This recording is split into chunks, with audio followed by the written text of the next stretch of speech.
Good morning. We're looking at over these days of the Holy Week, we're looking at the 7 last words spoken by Jesus on the cross. This is from Matthew chapter 27. Until noon on, darkness came over the whole land until 3 p.m. About 3 o'clock, Jesus cried out in a loud voice, "Eli, Eli, lama sabachthani?" That is, my God, why have you forsaken me?" When some of the bystanders heard it, they said, "This man is calling for Elijah." At once, one of them ran and got a sponge, filled it with sour wine, and put it on a stick and gave it to him to drink.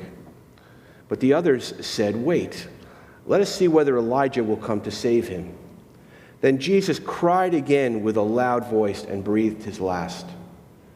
At that moment, the curtain of the temple was torn in two from top to bottom. At about 3 p.m., Jesus cried out with a loud voice, "Eli, Eli, lama sabachthani?" which means, my God, why have you forsaken me?" This is the word of the Lord. According to the 4 gospel writers, Jesus spoke 7 times from the cross. And he dies bit by bit, a word at a time. And the Christian church has historically counted out those words like precious gems, the last words of Jesus before his death. During the 6 hours or so in which Jesus was dying on the cross, he experienced the full range of human emotion and agony, from the absence of water to the absence of God. Matthew only records one of the words of Jesus. He records Jesus saying, my God, why have you forsaken me?" It was Friday, the day after Passover. The text tells us that from 12 noon to 3 o'clock, the sky turned dark, black, the darkest day in human history. It was 3 o'clock on that Friday afternoon, and Jesus was close to death. And Matthew tells us that he cried out in a loud voice, in a shrieking voice, in a screaming voice. His voice wasn't quiet or soft like the first words we talked about. I think Jesus talked in subdued tones to John and to his mother, "Behold your mother, behold your son." I think people could barely hear him pray, "Father, forgive them, for they know not what they're doing." Jesus speaks gently to the thief on the cross, "Today you'll be with me in paradise." But now Jesus reaches deep down into his soul and shouts to the heavens at the top of his lungs, almost a scream, "Eli, Eloi, lama sabachthani?" My God, my strong God, why have you abandoned me? Why have you deserted me? Why have you forsaken me? The 4 gospel writers all write their gospels in Greek. You know, Jesus was a Jew and didn't speak Greek. His words are translated. Jesus spoke a dialect of Hebrew, which is called Aramaic. This cry of Jesus was in Aramaic, and it's the only New Testament quote of Jesus in Aramaic. Matthew quotes Jesus speaking in his native language, saying these words. He wants to explain to us how the crowd milling around the cross could have mistaken the cry to God, Eli, as a cry for Elijah. The most heart-wrenching word ever spoken by Jesus is misinterpreted by everyone who hears it. It's a small detail, but it contributes to an understanding of this terrible scene. His last words are being misunderstood. We should ask Matthew, if you're only going to record one of the 7 last words of Jesus, why this one? It expresses no love for his mother or compassion for his executioners. There's nothing grand about this word. There's nothing inspirational about this word. Jesus is dying. He's hanging there in the dark. He can't breathe. He can't see. What is left but to cry out to God who has abandoned him? In another gospel, he commends his spirit to God. In another, he announces the completion of his mission. But in Matthew, his life ends with this tragic question. It's a cry into the dark night. Daddy, why? When we turn and we think about the death of Jesus, it's not a dignified death. In the Garden of Gethsemane, Jesus was trembling. Matthew says he threw himself to the ground. Luke says he was sweating drops of blood. He doesn't want to go through this. He doesn't want to die. He pleads with God, his Father, to allow this cup to pass over him. He doesn't want to be alone. He doesn't want to be alone. And even his disciples abandon him after he's, "Can't you be with me for just 1 hour?" And here, Jesus quotes Psalm 22. And that's why Matthew records it. Psalm 22 is incredible.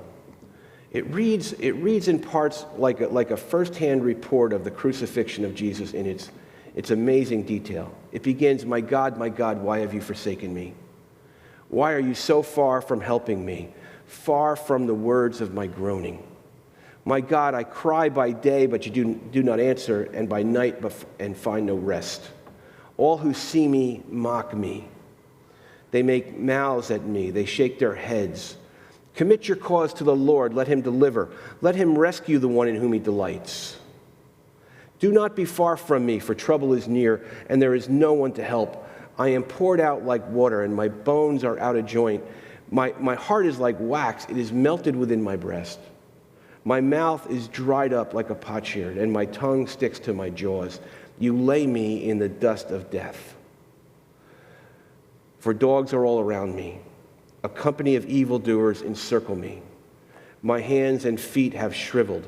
They have pierced my hands and feet. I can count all of my bones. They stare and gloat over me. They divide my clothes among themselves. For my clothing they cast lots. Jesus, who had already been abandoned by his friends, is now feeling abandoned by God his Father. You know, sometimes during our lives, we all feel abandoned by loved ones and even by God. That's the truth. Sometimes during our lives, we feel abandoned by loved ones and by God. And we experience the emotions that go along with that feeling of abandonment, such as disappointment and discouragement and sadness. And oftentimes those feelings grow into something like anger and perhaps even rage. As death approaches, God the Father withdraws his intimate communion from Jesus. He turns his face away. This is the high cost of the incarnation. This is maybe the most amazing aspect of Jesus coming to earth for us. He left the riches of heaven and all that it was to be the eternal Son of God. But during his life, he maintained relationship with his Father, and now that is gone. He lost the intimacy of closeness with his Father as he was dying. St. John of the Cross spoke of the believer's dark night of the soul. Luther spoke of God being hidden. Jesus experiences these things. Jesus is forsaken by God. The God who promised Israel, I will never leave you or forsake you. The God who asked, can a mother forget her nursing child? Even so, I will not forget you. God turned his face from his dying son, and Jesus cries out, my God, why have you forsaken me? Just a couple of points from this word. I think Jesus is teaching us that it's human to have feelings of abandonment and that it's right to vent those feelings of abandonment, just as Jesus did here on the cross. To feel the pain and the sadness of abandonment by God is normal. It's the way God made us. And it's right to vent these feelings. We saw that looking at the Psalms. At times we will all feel abandoned. We will all feel depressed. It happens. Jesus was the very Son of God, the heart and mind of God in the flesh. And in the moment of deepest darkness, the deepest darkness of the land and the deepest darkness of his soul, Jesus felt that God had abandoned him. And he shouted his feelings into the heavens. Jesus was human. And to have those similar feelings and to vent those feelings is to reveal that we are human as well. It's not a sin. It's right to act and feel as Jesus did here. The second thing we learn from this, I think, is that even in the worst times of our lives, we are to cling to God with both hands. As Charles Spurgeon was one of the greatest preachers of all time, lived in London in the late 1800s. Spurgeon wrote that in Jesus' darkest hour, with darkness all around him and darkness within him, Jesus clung to God with both hands. His left hand said, "My God," and his right hand said, "My God." He was clinging to God during this horrific situation. Jesus clung to God with all of his might during the darkest hour of his life. Lastly, remember this. My God, why have you forsaken me?" are not the last words of Jesus. They're not his final words. They're not the end of the story. David wrote the 22nd Psalm, which we just read, my God, why have you forsaken me?" But he also wrote the next Psalm, the 23rd Psalm, "The Lord is my shepherd, I shall not want." The 22nd Psalm was not the last word. My God, why have you forsaken me?" are not the last words of Jesus. His last words were, "It is accomplished, it is finished, it is done." He also will say, "Into your hands I commit my spirit." There's a quotation inscribed on a ghetto wall in Poland in World War II. "I believe in the sun when it's not shining. I believe in the stars when I cannot see them. And I believe in God when I cannot hear him." God's healing will always triumph over tragedy. Listen, I know that there are difficult stories among us, difficult stories in this place. Sometimes we can feel that God is far away and that God doesn't care. Some of you are experiencing forsakenness by God in depression. Almost by definition, I think depression means feeling abandoned, forsaken by God. Some of you have health issues in yourselves or in your family that have changed your life for the worse. And it's easy to wonder, where is God? You may have some area in your life that no one knows about, but it makes you feel forsaken by God. Matthew tells us that after Jesus cried out, my God, why have you forsaken me?" he died. And at that moment, the curtain of the temple was torn in two. The Holy of Holies, the innermost part, the holiest place of the temple, was where the presence of God dwelled. The high priest was the only person who could enter there, and he could only go once a year as part of the sacrifice. And when the curtain tore, it was a physical demonstration of the reality that the Old Testament sacrificial system was now finished, complete, fulfilled. There was no longer any need for sacrifices and the sprinkling of blood. Jesus was forsaken by God, descended into hell, and broke the power of sin and death. Even though we may feel abandonment, we cling to the promise of Jesus. "I will never leave you. I am with you always to the close of the age." Amen. Amen. What an awesome word. I think about how God is, Jesus was fully God and fully man, but at the same time, the God side of him prevailed in the end, and because of his love for you and for me, let's all sing together. And can it be?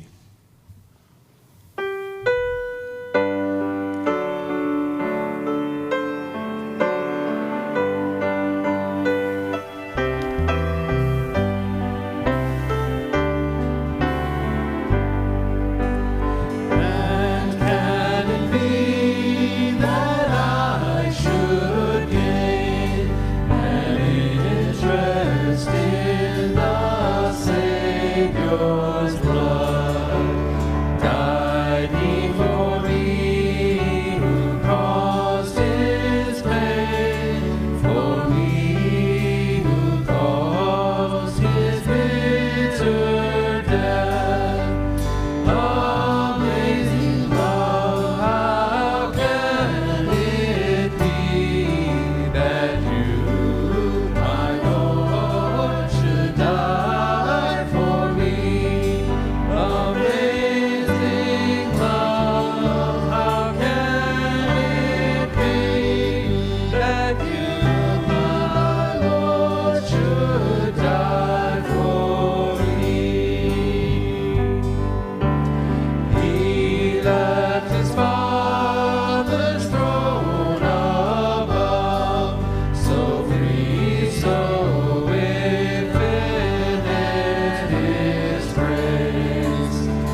this time and set free, that you, my God, it found out me.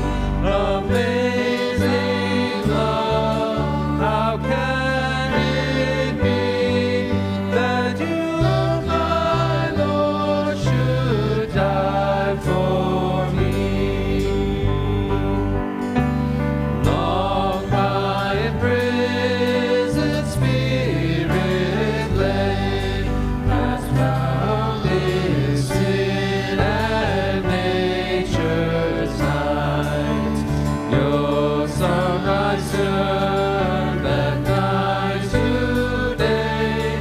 I woke the dungeons flamed with light.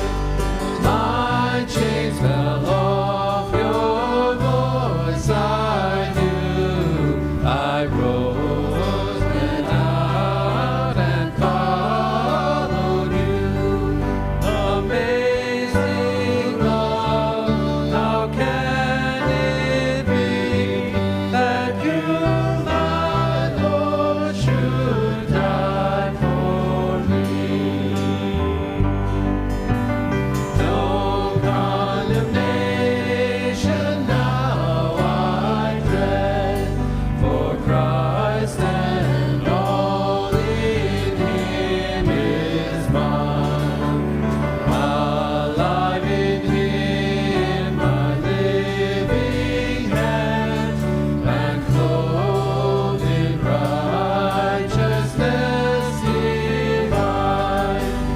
Oh, thy approach, the eternal throne, and claim the crown through Christ my own.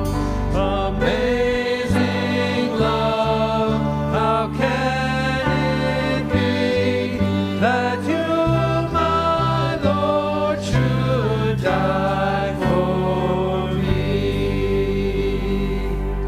Amen. Have an awesome Wednesday in Jesus. Go in peace, and we'll see you tomorrow.